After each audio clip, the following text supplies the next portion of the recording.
হইছে হইছে, আমি আর শুনতে পাচ্ছি না। বসেন বসেন বসেন বসেন। কি হয়েছে কি হয়েছে?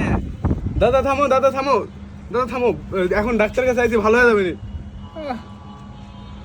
বসো বসো।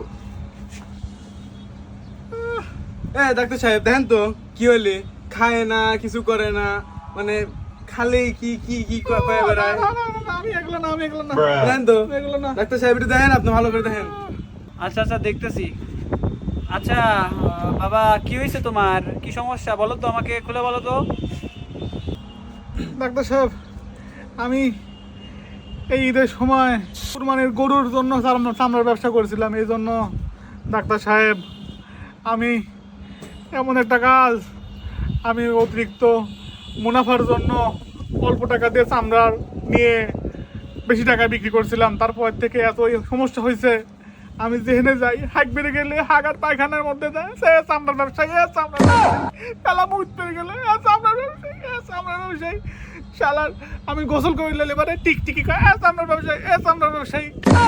আর কোনে আমি সব জায়গায় যেখানে যাই, শালার সুন্দরী মেয়েদের সামনে গেলে মেয়েরাও আমাকে আমাদের সুন্দর করে তাকাবি না তাকা, চামড়ার ব্যবসায়ী, চামড়ার ব্যবসায়ী। আমি এখন কি করবো ডাক্তার সাহেব? আমি এখন স্বপ্নের মধ্যে গেলে শালার হুর পরিরে আসে আমার সামনে।